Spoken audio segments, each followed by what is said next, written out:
सिंह का गढ़ है और इस बार कांग्रेस ने यहां से दिग्विजय सिंह के समर्थक मोना सुस्तानी को प्रत्याशी बनाया, जिसके चुनाव प्रचार का जिम्मा दिग्विजय सिंह के बेटे जयवर्धन सिंह ने संभाल रखा है। आइए देखते हैं एक विशेष रिपोर्ट।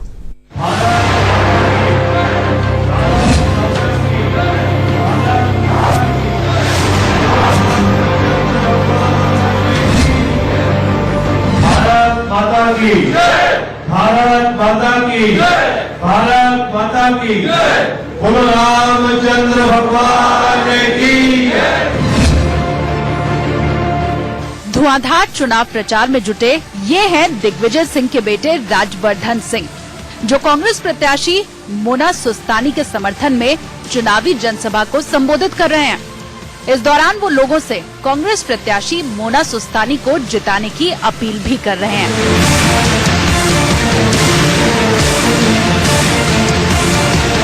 इस बार कांग्रेस पार्टी ने टिकट मोना भाभी को दिया है। सुस्तानी परिवार हमारे पूरे क्षेत्र का एक बहुत ही पुराना परिवार है। पूरे क्षेत्र में हमारे वरिष्ठ नेता गुलाब सुस्तानी जी के बारे में सबको पता है, सबने उनको देखा है, उनसे मुलाकात हुई है। इस बार आदरणीय राहुल गांधी जी ने, कमलनाथ जी ने मोना भाभी को टिकट दिया है। राजगढ़ सीट दिग्विजय सिंह की परंपरागत सीट है। वो यहां से सांसद रह चुके हैं। उनके भाई लक्ष्मण सिंह भी इसी सीट से संसद में प्रतिनिधित्व कर चुके हैं। राजगढ़ संसदीय क्षेत्र दिग्विजय सिंह का गढ़ माना जाता है, लेकिन इस बार कांग्रेस ने दिग्विजय सिंह को भोपाल से उम्मीदवार बनाया है और राजगढ़ से दिग्विजय सिंह समर्थक मोना सुस्तानी को चुनावी मैदान में उतारा है।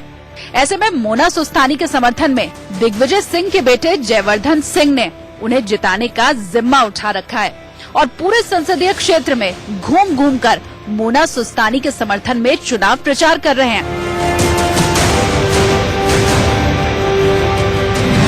चुनाव प्रचार अभियान के दौरान मोना सुस्तानी का लोगों से वोट मांगने का एक अलग ही अंदाज देखने को मिला। मैं यही आपसे कहना चाहूंगी कि समय अब बहुत कम है, बाबा साहब भी बहुत कम टाइम दे पाएंगे। चुनौती आपके सामने है, आपकी बहू हो। पूर्व मुख्यमंत्री दिग्विजय सिंह का भोपाल से चुनाव लड़ने का कार्यक्रम जब तय हुआ, उसके बाद कांग्रेस ने काफी मशक्कत और खींचतान के बाद मोना सुस्तानी को प्रत्याशी बनाया। इसके पीछे लोकसभा क्षेत्र के धाकड़ समाज के वोट बैंक को कांग्रेस की तरफ खींचने और ससुर के राजनीतिक वर्चस्व को कारण माना जा रहा है। राजगढ़ से मोना सुस्तानी को चुनावी मैदान में उतारने की कई वजह है जो उनके फेवर में है। क्षेत्र में कांग्रेस के 2 मंत्रियों और 3 विधायकों की उपस्थिति, सुस्तानी परिवार की साख, व्यक्तिगत संवाद, सीधा जनता से जुड़ाव भी उनके लिए फायदेमंद होगा। नागर धाकड़ समाज से जुड़ी हुई हैं, पति जिला पंचायत में हैं। राजगढ़ में जाना माना चेहरा है मोना सुस्तानी। दिग्विजय सिंह गुट की होने के कारण उन्हें समर्थकों का साथ भी मिलेगा। राजगढ़ में मतदान छठे चरण में 12 मई को है और यहाँ मुख्य मुकाबला कांग्रेस प्रत्याशी मोना सुस्तानी और बीजेपी के रोडमल नागर के बीच है। ऐसे में देखने वाली बात ये होगी कि मोना सुस्तानी पार्टी की पहली महिला प्रत्याशी होने के साथ ही जीत का रिकॉर्ड बना पाती हैं या फिर नहीं।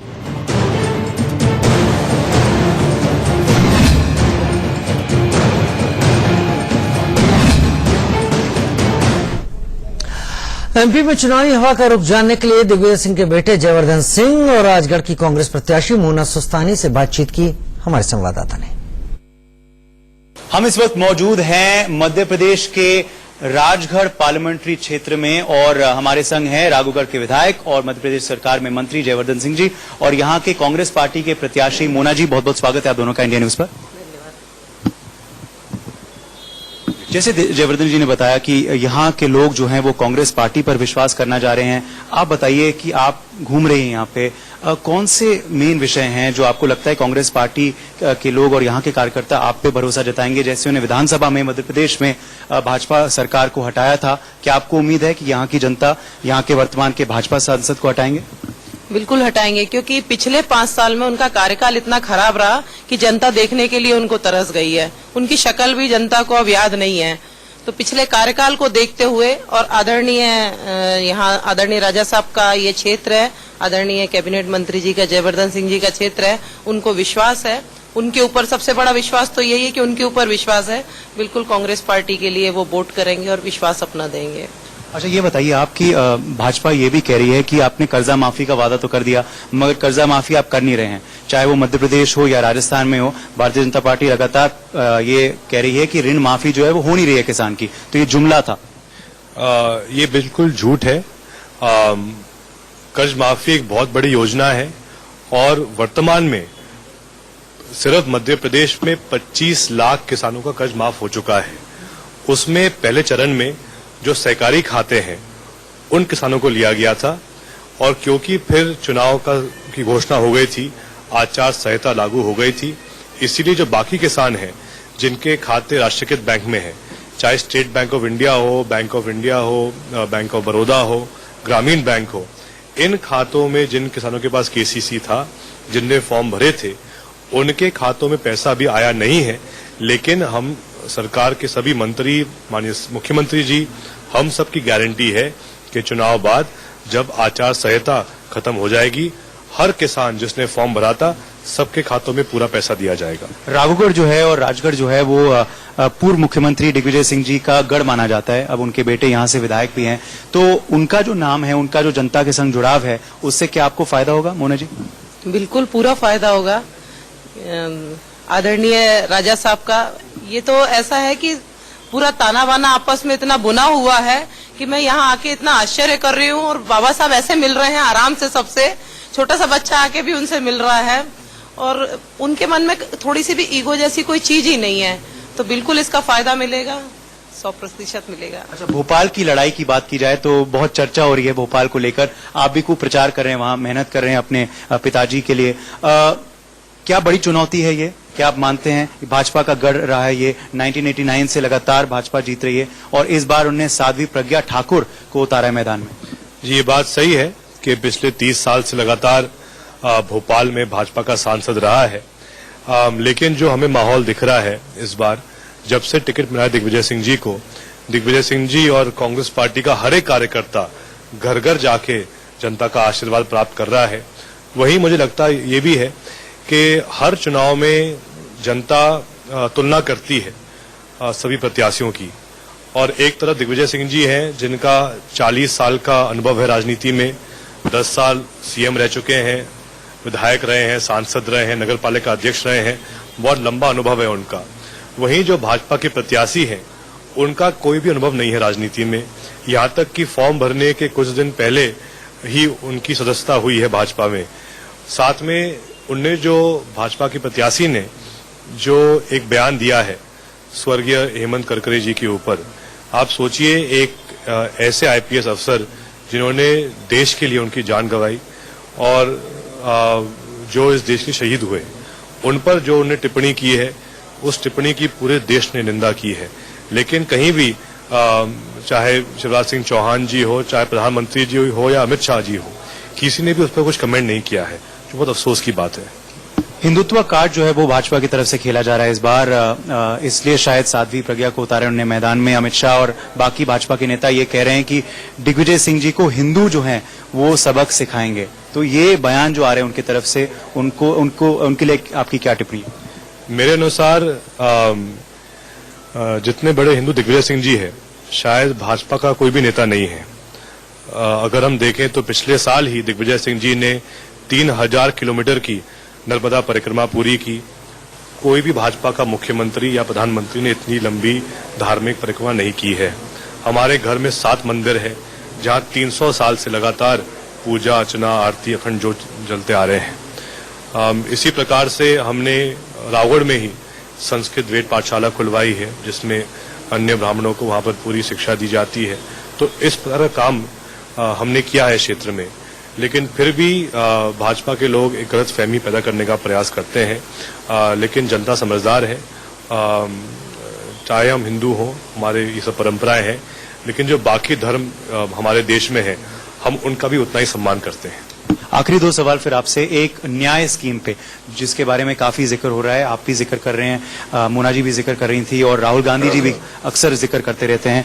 ये न्याय क्या गेम चेंजर रहेगा आपके लिए? क्योंकि काफी जो है ये अब होगा, न्याय के पोस्टर्स भी लगाए गए हैं पूरे देश में, मगर भाजपा ये कह रही है कि अगर अब आप न्याय कर रहे हैं तो इससे पहले आप क्या कर रहे थे? देखिए, पिछले 5 साल में महंगाई इतनी बड़ी है कि आम जनता परेशान हो गई है। विशेषकर नोटबंदी के बाद, जहां अचानक से जो ग्रामीण क्षेत्र में, शहरी क्षेत्र में जो नकदी पैसा किसानों के पास, गांव वालों के पास रहता था, वो अचानक से पूरा मिटा दिया था। उसके बाद हमने देखा कि सीधा उस पर असर पड़ा महंगाई पर, महंगाई में वृद्धि हुई, जिससे काफी आम जनता को नुकसान हुआ। उसके बाद हम कुछ महीने पहले मोदी जी ने घोषणा की कि वो 6,000 रुपए हर किसान को देंगे साल में, लेकिन वो तो एक मजाक था, क्योंकि आज लागत इतनी हो गई किसानों के लिए कि 6,000 से कुछ नहीं हो पाता, किसान का लागत पूरी नहीं हो पाती। तो इसलिए हमारे नेता राहुल गांधी जी को लगा कि अगर हम एक इसमें जो सहायता राशि है आम जनता के लिए, गरीब लोगों के लिए, उसमें वृद्धि की जाए। तो कांग्रेस ने कहा है 6,000 रुपए साल के नहीं, अगर सरकार हमारी बनेगी तो 6,000 रुपए हर महीने हम गरीब किसानों को देंगे, और उसमें ये पूरा पैसा जो घर में महिला है उनके खाते में दिया जाएगा, ताकि हमारी गांव की महिलाएं वो आत्मनिर्भर हो। आप जनता में घूम रहे हैं, क्या यहाँ मोदी वेव है, मोदी का जिक्र है? क्योंकि भाजपा की तरफ से ये कह रहे हैं कि ये भाजपा के लिए नहीं, ये मोदी के लिए वोट होगा।